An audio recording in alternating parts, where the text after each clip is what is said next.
क्या स्वतंत्रता हमारा जन्मसिद्ध अधिकार है? क्या हम स्वतंत्र पैदा होते हैं? क्या स्वतंत्रता लोगों के पास स्वयं चलकर आती है? नहीं। स्वतंत्रता को हासिल करना पड़ता है और इसे हासिल करने के लिए लोगों को स्वयं को ऊंचा उठाना होता है, बाहरी रूप से भी और आंतरिक रूप से भी।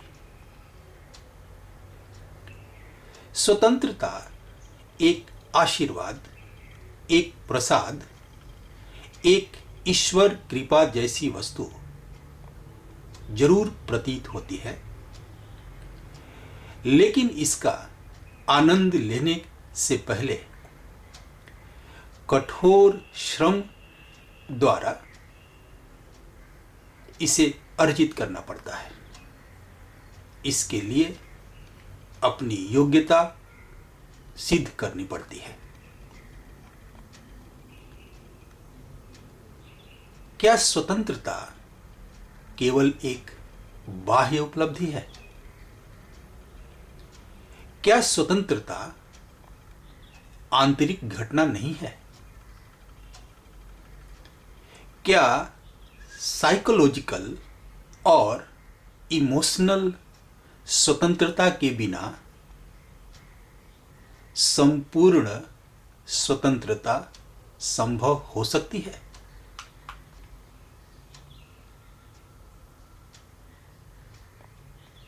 स्वतंत्रता के लिए स्वयं को योग्य सिद्ध करने हेतु सबसे प्रभावी उपकरण शिक्षा है। लेकिन शिक्षा एक दोधारी तलवार है। गलत शिक्षा के द्वारा व्यक्ति को गुलाम भी बनाया जा सकता है, व्यक्ति को कट्टर भी बनाया जा सकता है। सही शिक्षा हमें न केवल स्वतंत्र होने की क्षमता देती है, बल्कि उन लोगों की मदद करने में भी सक्षम बनाती है जो हम पर निर्भर हैं। एक स्वतंत्र व्यक्ति दूसरों को कैद में नहीं देखना चाहेगा।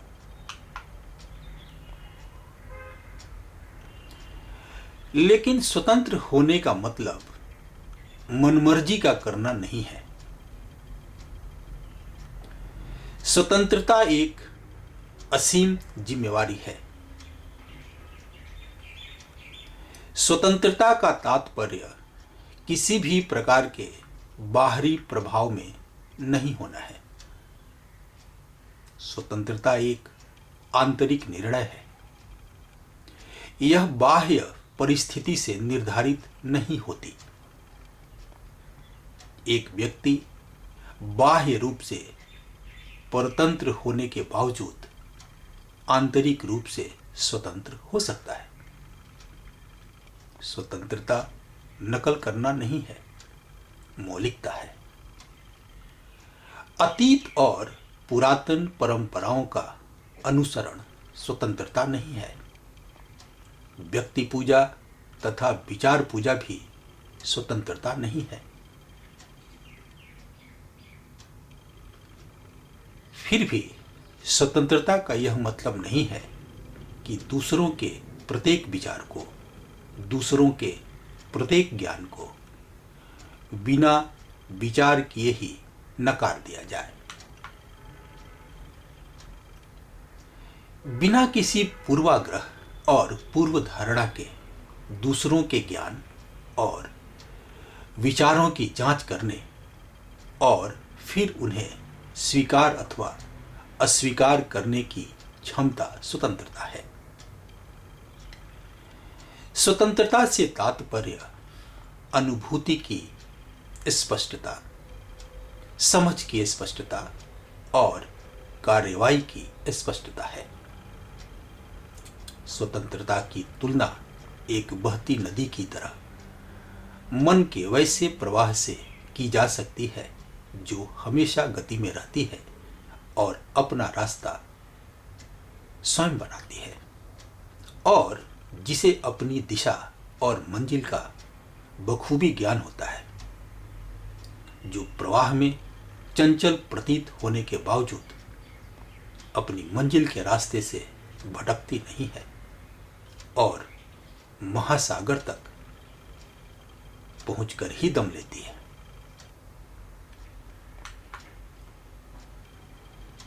मानव जीवन का लगभग कोई भी पहलू कभी भी तर्क संगत नहीं है।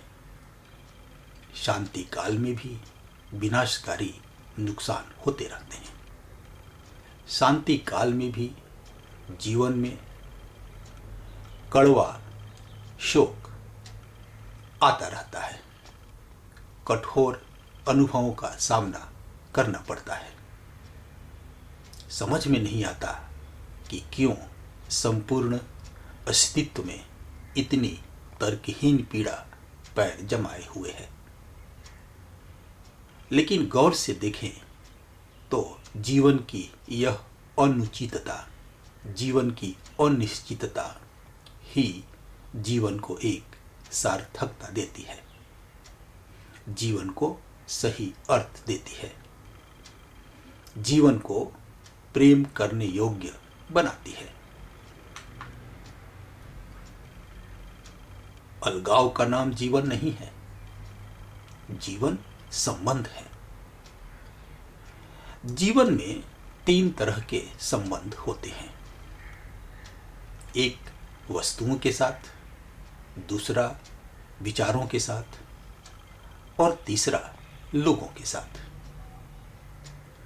शिक्षा का अर्थ वस्तुओं, विचारों और लोगों के साथ हमारे संबंधों की उचित समझ है। प्रायः वस्तु और विचार आपस में संयुक्त होते हैं। दृश्यमान संसार वस्तुओं से बना प्रतीत होता है, लेकिन वस्तुओं की व्यवस्था के अंदर विचारों की गहरी बुनाई मौजूद होती है। संपूर्ण ब्रह्मांड एक सुंदर विचार है, लेकिन हम वस्तुओं को तो देख लेते हैं, परंतु उसमें गुथे हुए विचारों को पकड़ने में विफल रहते हैं। इसलिए हमारा देखना अधूरा होता है। देखने की क्षमता की यह अपूर्णता मन के खंडित अवस्था में होने के कारण घटती है और कमजोर समझ, कमजोर सीखने की क्षमता और कमजोर शिक्षा के लिए एकमात्र कारण है। वास्तविक शिक्षा, वास्तविक समझ और चीजों को जानने की स्वयं की क्षमता में निहित होती है।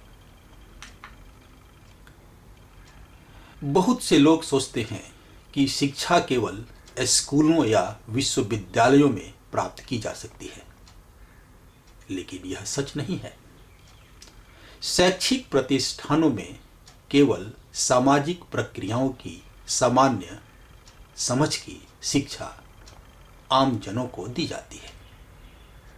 स्कूल एक ऐसी व्यवस्था है जहां कोई केवल पढ़ना और लिखना सीखता है, लेकिन वास्तविक शिक्षा तो वह होती है जो हम परिवार से, पर्यावरण से, समुदाय से, दैनिक जीवन से वास्तविक रूप से स्वयं जीकर सीखते हैं। गौर से देखें तो पूरा ब्रह्मांड एक बड़ा विश्वविद्यालय है। हम तीव्र तकनीकी प्रगति के युग में रह रहे हैं। साल दर साल हमारा जीवन अधिक चुनौतीपूर्ण और जटिल होता जा रहा है।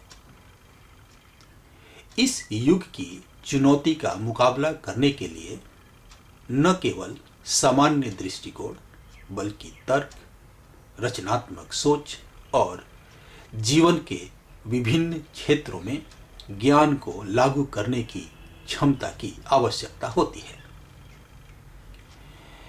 विकसित और चुनौतीपूर्ण दुनिया में प्रगति करने के लिए न केवल औपचारिक शिक्षा प्राप्त करनी चाहिए, बल्कि स्व शिक्षा के माध्यम से आजीवन सीखते रहने की कला में भी पारंगत होना चाहिए। एक पेशे से दूसरे पेशे में जाने के बाद सफल होने के लिए सामान्य कौशल के अलावा विशिष्ट कौशल की आवश्यकता होती है, और ये कौशल केवल एक आजीवन शैक्षिक प्रक्रिया के माध्यम से खुद को विकसित करके प्राप्त किया जा सकता है। यह आत्म शिक्षा और आत्म विकास का मूल है। पारंपरिक शिक्षा तथ्यों और आंकड़ों और परीक्षा उत्तीर्ण करने पर आधारित है, सामग्री की समझ और आपके जीवन के लिए उसके अमल पर नहीं। किताबों तक सबकी पहुंच और पढ़ने की आदत को प्रोत्साहन, ये दो चीजें शिक्षा में सबसे जरूरी कदम है। अगर कोई हफ्ते में सिर्फ 3 दिन 10-15 साल तक पब्लिक लाइब्रेरी में बिताता है तो बिना पैसे चुकाए पूरी शिक्षा हासिल कर सकता है। यह उपाय कॉलेज जाने से बेहतर है। लेकिन इसका तात्पर्य यह नहीं है कि मैं कॉलेज की शिक्षा को नकार रहा हूं। जिन लोगों ने नो नॉलेज विदाउट कॉलेज कहा है, उन लोगों ने भी बड़ी सार्थक बात कही है। दुनिया की प्रगति लगभग पूरी तरह से शिक्षा पर निर्भर करती है। शिक्षा साझा करने से बढ़ती है। शिक्षा कभी थमती नहीं है। व्यक्ति जीवन भर सीखता रहता है। लेकिन जरूरी नहीं कि शिक्षा धन या शक्ति में तब्दील हो। जरूरी नहीं कि शिक्षा से धन या शक्ति उपलब्ध हो। एक विद्वान व्यक्ति गरीबी का जीवन भी जी सकता है। एक विद्वान व्यक्ति को गरीबी का जीवन भी उपलब्ध हो सकता है। अध्ययन करने और सही शिक्षा प्राप्त करने की प्रवृत्ति को प्रोत्साहित करने के विषय पर व्याख्यान की श्रृंखला का यह तीसरा व्याख्यान है। मुझे विश्वास है कि यह व्याख्यान आपके लिए उपयोगी सिद्ध होगा। आइए इस दिलचस्प और अनंत यात्रा पथ पर भ्रमण करते हैं। उपयुक्त होगा कि आप हमारे चैनल को सब्सक्राइब कर लें, ताकि इस यात्रा पथ पर आप हमारे साथ निरंतर बने रह सकें।